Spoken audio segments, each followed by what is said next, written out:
Hello, my name is Mina, and today I'm gonna talk about leprosy. The main reason I've chose it for today's topic is because of my love for medicine. I find it very interesting to investigate and always learn new things about our mysterious bodies. Also, I believe that many diseases are not given full attention, awareness, and study.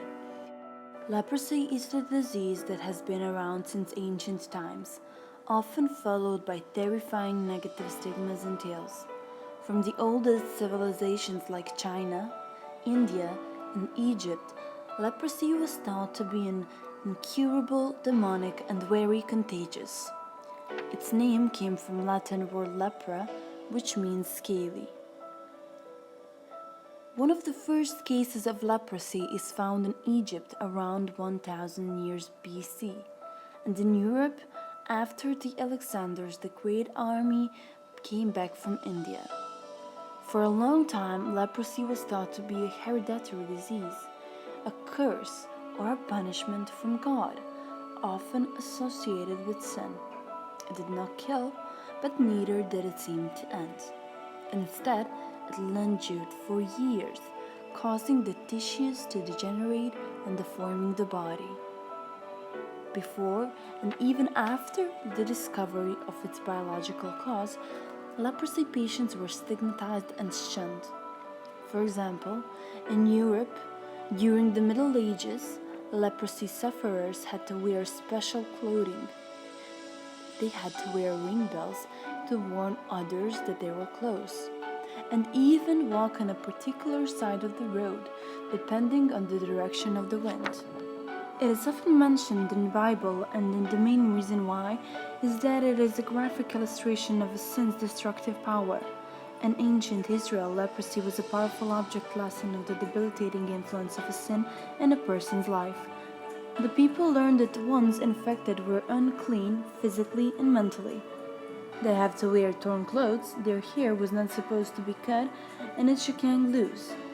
Those with leprosy were so despised that they were not allowed to live in any community with their own people. A leper wasn't allowed to come within 6 feet of any other human being, including his own family.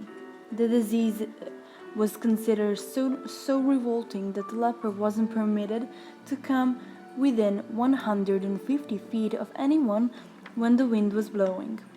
A leper lived in a community with other lepers until they either got better or died.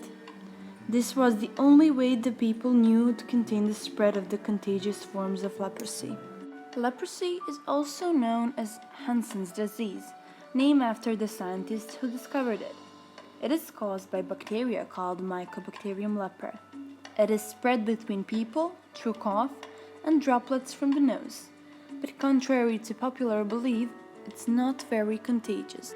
The incubation period could last from 5 to 20 years, but when first symptoms arrive, they occur as patches on the skin that are insensitive to touch, and if treated at this point, damage is very unlikely. Actually, 95% of population is naturally immune to it. But leprosy is disease associated with poverty, overcrowding and poor nutrition, unsanitary conditions, which all causes bad immune system. And today, about 200,000 people are infected every year. Because of lack of education, in many leprosy-affected areas, infected people are often victims of discrimination, which at the end lead to denial of their basic human rights. People believe that sick ones are cursed, and most of people think that leprosy hasn't existed since the ancient times. And those are the main reasons that even ones that know that they are infected are so much afraid of being diagnosed. All of the harsh discrimination that people are confronting with every day leads to a much worse scenario. If left untreated and neglected, leprosy causes severe nerve damage that causes numbness and lack of ability to feel pain. So injuries and infections are being unnoticed, so eventually it comes to loss of some parts of extremities. Also, damage to the optical nerve is causing poor eyesight or blindness.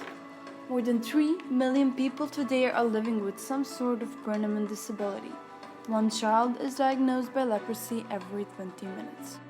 Although it leaves serious effects when untreated, leprosy can be very easily prevented, and only by going to annual checkups, where your doctor can notice changes in your skin. And since 1982, an effective cure has been available and none of this has to happen. There are now many organizations that are raising awareness so the people may know that those affected with leprosy should have the same rights as anyone else.